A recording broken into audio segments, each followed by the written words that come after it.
Halo, Assalamualaikum warahmatullahi wabarakatuh. Selamat siang teman-teman sekalian. Jumpa lagi di channel saya, Geli Arinta Dewi.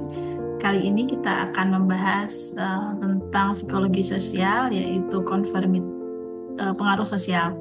Ya, em, buku yang membahas tentang pengaruh sosial banyak ya, bisa ditemukan di psikologi sosial, dan salah satunya buku yang ditulis oleh Komarudin Hidayat dan Khairuddin Basori ini di bab 5 itu menjelaskan tentang pengaruh sosial dan konformitas dan pengaruh sosial. Nah, sebagai pengantar dalam buku ini, eh, Pak Komarudin dan Pak Khairuddin memberikan penjelasan tentang fenomena kelitih yang ada di salah satu kota besar di Indonesia, di mana di sejak tahun 2017 disebutkan kota pelajar darurat kelitih. Nah, apa dan mengapa ini bisa terkait dengan pengaruh sosial, yaitu adalah ketika satu fenomena ini melekat pada kelompok remaja. Yang kedua, para remaja ini eh, masuk dalam kelompok yang disebut dengan kelompok kelitih, di mana secara konotasi masuknya adalah konotasi negatif. Mereka pergi malam-malam bergerombol dan menunjukkan keberingasan dengan melukai orang yang ditemuinya dengan senjata tajam. Nah, tentunya itu perilaku yang sangat meresahkan di sebagian besar masyarakat. Banyak korban dan pelakunya adalah remaja. Nah, dalam satu kasus disebutkan bahwa hal itu terjadi karena mereka masuk dalam anggota kelompok kelitih. Fenomena kelitih ini menjadi menarik karena remaja sangat erat sekali dengan kecenderungan untuk bertindak agresif dan juga menyesuaikan diri dengan kelompoknya. Nah, kali ini kita akan membahas tentang bagaimana pengaruh sosial di mana pengaruh sosial ini dijelaskan ke dalam 3 bentuk, yaitu conformity, obedience, and compliance. Conformity adalah penyamaan, obedience itu kepatuhan, dan compliance itu ketundukan. Nah, kalau ditarik dalam fenomena yang currently atau yang terkini, kita bisa melihat fenomena unik yang terjadi di tahun 2020, yaitu COVID-19. Pandemi ini telah mendorong banyak sekali perubahan, ya. Tidak hanya bagaimana kita bisa beradaptasi dengan salah satu bencana non alam terbesar di abad ini, tapi kita juga memahami ada perubahan, ya, perubahan dalam kita menunjukkan kepatuhan atau bahkan ketidakpatuhan dengan aturan. Salah satu aturan yang dikeluarkan oleh pemerintah adalah pembatasan sosial besar-besaran atau PSBB. Sebelumnya ada lockdown gitu, dan yang terakhir kemudian penggunaan masker, ya. Nah, ada aturan-aturan baru yang muncul pada saat COVID-19. Nah, kita bisa melihat bagaimana orang dewasa, remaja maupun anak-anak kemudian menunjukkan conformity, kepatuhan maupun compliance terkait dengan kebijakan-kebijakan yang ada di COVID-19 tersebut. Nah, untuk bisa membedakan ketiga bentuk pengaruh sosial, baik conformity, compliance maupun obedience, kita akan lanjut dengan paparan berikut ini. Terima kasih. Halo, selamat siang. Jumpa lagi dengan saya, Yuli Atinta Dewi, dan kita akan membahas tentang pengaruh sosial atau social influence, salah satu bab yang ada di mata kuliah psikologi sosial. Nah, pengaruh sosial atau social influence merupakan suatu usaha yang dilakukan oleh seorang individu atau lebih untuk mengubah sikap, kepercayaan, maupun persepsi dan tingkah laku orang lain. Nah, interaksi seseorang dengan orang lain atau sekelompok orang dengan kelompok lain menyebabkan terjadinya proses saling mempengaruhi yang dinamis. Dikarenakan proses tersebut terjalin terus-menerus, dinamis, dan perubahan sosial merupakan gejala yang melekat di setiap lapisan masyarakat. Setiap komunitas selalu berada dalam proses perubahan. Contoh misalkan pedesaan yang tentram pun tidak luput dari proses perubahan sosial. Begitu juga dengan perkotaan di mana suasana individualistis terutama terjadi. Nah, menurut Delamaters and Myers 2011, pengaruh sosial terjadi ketika satu orang atau sumber terlibat dalam beberapa perilaku seperti membujuk, mengancam, atau menjanjikan, atau mengeluarkan perintah yang menyebabkan orang lain atau target berperilaku berbeda dari bagaimana seharusnya berperilaku.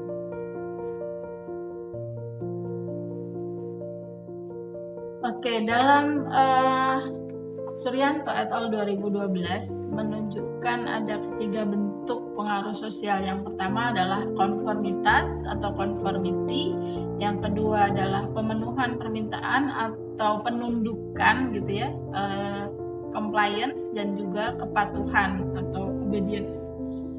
Kita ketahui bahwa individu itu cenderung menyesuaikan dirinya, keyakinan dengan orang lain yang memiliki kemiripan yang sama dengannya. Hal ini bersesuaian dengan prinsip keseimbangan dalam psikologi. Individu juga dipengaruhi oleh mayoritas, manakala sebagian besar kelompok sosial yang menjadi rujukan individu itu memiliki sikap tertentu terhadap satu isu, maka kemungkinan individu tersebut akan mengadopsi atau menyamakan sikapnya dengan yang lainnya. Nah, ini adalah salah satu argumen yang dibentuk kenapa ada pengaruh sosial. Nah, ini seperti tadi, konformitas menurut Kassin et al. Itu adalah merujuk pada kecenderungan orang untuk mengubah persepsi, pendapat, dan perilaku dengan cara-cara yang konsisten menurut norma-norma kelompok. Suatu bentuk pengaruh sosial di mana individu mengubah sikap dan tingkah lakunya agar sesuai dengan norma sosial. Ini menurut Baron Brand dan Danscombe 2008. Nah, norma sosial adalah aturan yang mengatur tentang bagaimana sebaiknya seseorang bertingkah laku. Contohnya, seorang ASN yang menunjukkan disiplin waktu di unit kerja saat masuk dan pulang dari sekolah. Konformitas ini menunjukkan adanya terlihat dari kenyamanan ketika seseorang itu bisa sama dengan yang lain, meskipun dalam satu contohnya adalah pada awalnya bisa jadi dia berbeda dengan kelompok atau perilaku dari kelompok lain maupun tidak nyaman, tapi lama-lama dia menyesuaikan diri dengan perilaku tersebut.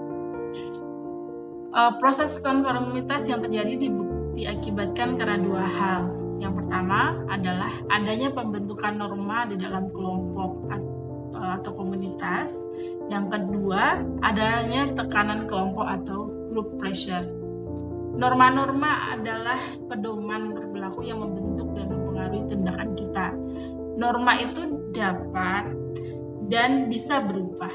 Jadi dapat dibentuk dan bisa dirubah, dan individu yang ada di dalamnya itu terikat dan biasanya terus belajar untuk menyesuaikan diri dengan norma-norma yang sudah disepakati tersebut. Contoh ya, ketika seorang ingin membeli pakaian, secara tidak langsung orang tersebut akan memilih pakaian yang tren atau saat ini itu disebutnya FOMO ya. Jadi kecenderungan untuk bisa mengikuti apa yang terjadi secara umum. Nah, sebenarnya bisa aja kalau misalkan mau beli baju, kita tidak perlu sama dengan yang lain, tetapi ada orang yang sebagian besar orang itu lebih memilih pakaian yang sedang tren, dan perilaku ini disebut dengan FOMO. Alasan yang kedua, ada tekanan kelompok atau group pressure. Gitu ya. Ada juga compliance. Compliance ini pendudukan atau penundukan dilakukan, yaitu perubahan dalam perilaku yang ditimbulkan oleh permintaan langsung. Nah, penundukan atau situasi yang menuntut compliance seperti permohonan pertolongan kepada teman, gitu ya. Dengan malu-malu misalkan, bisa nggak kamu bantu saya, kayak gitu. Jadi permintaan ini disampaikan di depan dan langsung, dan hal tersebut merupakan bagian dari manipulasi yang halus dan rumit, kalau menurut Kasir et al. Nah, biasanya seseorang yang memilih bentuk pengaruh sosial seperti ini antara lain seperti advertiser, penggalangan dana, politisi, dan pemimpin bisnis. Nah, prinsip dasar dari compliance itu satu, pertemanan dan rasa suka. Yang kedua, ada komitmen dan konsistensi. Dan ketiga, ada kelangkaan. Pertemanan dan rasa suka ini pada umumnya individu akan lebih bersedia memenuhi permintaan dari teman atau orang-orang yang disukai daripada permintaan orang asing atau orang-orang yang tidak disukai. Yang kedua, komitmen dan konsistensi. Komitmen akan menyebabkan individu lebih bersedia untuk memenuhi permintaan mengenai tingkah laku yang konsisten dengan posisi atau tindakan tersebut daripada permintaan yang tidak konsisten dengan posisi atau tindakan tersebut. Yang kelangkaan, nah yang terkait dengan kelangkaan adalah pada umumnya individu menghargai dan berusaha untuk mempertahankan hasil atau objek yang langka atau yang ketersediaannya terus berkurang. Sebagai akibatnya akan lebih memungkinkan bagi individu untuk memenuhi permintaan yang berpusat pada kelangkaan daripada terhadap permintaan yang sama sekali tidak terkait dengan isu tersebut. Mungkin kita bisa memberikan contoh compliance itu anjuran untuk menggunakan masker pada saat COVID-19. Kalau misalkan ini terkait dengan aturan pemerintah, kalau itu disampaikan oleh pemimpin agama atau orang yang idol gitu ya, maka akan orang yang berperilaku menggunakan masker ini bisa tertarik karena menunjukkan compliance. Prinsip dasar yang keempat itu ada timbal balik atau resiprositas. Pada umumnya, individu lebih bersedia dalam memenuhi permintaan dari orang yang sebelumnya telah memberikan bantuan atau kemudahan bagi dirinya daripada menurut seorang yang tidak berbuat baik padanya. Jadi timbal balik gitu. Misalkan ada utang budi, terus kemudian melakukan yang sama, bukan kebaikan pada dia gitu. Dengan kata lain, individu merasa harus membayar apa yang telah dilakukan oleh orang lain pada dirinya. Validasi sosial. Nah, validasi sosial ini apabila individu pada umumnya lebih bersedia dalam memenuhi permintaan untuk melakukan beberapa tindakan jika tindakan tersebut konsisten dengan apa yang dia percayai dilakukan atau dipikirkan oleh orang lain yang mirip dia. Jadi dia itu mendapatkan validasi sosial, pengakuan sosial gitu. Individu ingin menjadi benar dengan salah satunya dengan berpikir dan bertindak seperti orang lain. Ini bisa ditemukan misalkan pengaruh sosial dari follower idol gitu ya. Nah, itu kan biasanya ingin mendapatkan validasi sosial. Nah, kekuasaan. Nah, pada umumnya individu lebih bersedia untuk memenuhi permintaan dari seseorang yang memiliki kekuasaan sah atau seseorang yang tampaknya memiliki kekuasaan gitu. Oke, lalu kemudian ada yang ketiga yaitu kepatuhan yang terkait dengan pengaruh sosial. Nah, kepatuhan ini atau obedience ialah bentuk pengaruh sosial di mana seseorang mematuhi perintah langsung orang lain untuk melakukan tindakan tersebut. Kepatuhan ini terkait dengan adanya unsur power atau kekuasaan. Jadi menurut Stanford Milgram 1963 membuktikan bahwa power memainkan peranan penting dalam kepatuhan seseorang. Kita bisa mengambil contoh dalam kasus COVID-19, pembatasan sosial besar-besaran atau lockdown itu adalah salah satu bentuk upaya untuk mengatur perilaku masyarakat ya, untuk tidak keluar rumah atau tidak bertemu dulu pada saat pandemi. Nah, ketika orang kemudian menaatinya, ini kemungkinan besar terkait dengan obedience karena ada aturan yang disampaikan secara resmi. Jadi kalau kepatuhan itu ada otoritas, ada kekuasaan yang mendasari perilaku tersebut. Nah, biasanya orang yang mengeluarkan perintah mempunyai sarana untuk memaksa orang lain mematuhinya. Misalkan lockdown, kebijakan lockdown berarti misalkan ditutup perbatasan satu kota dengan kota yang lain. Kita merasakan ya pada saat itu. Sehingga adanya kekuasaan dari penguasa untuk melakukan itu membuat mereka orang-orang kemudian patuh sehingga tidak bisa keluar dari satu daerah ke daerah yang lain.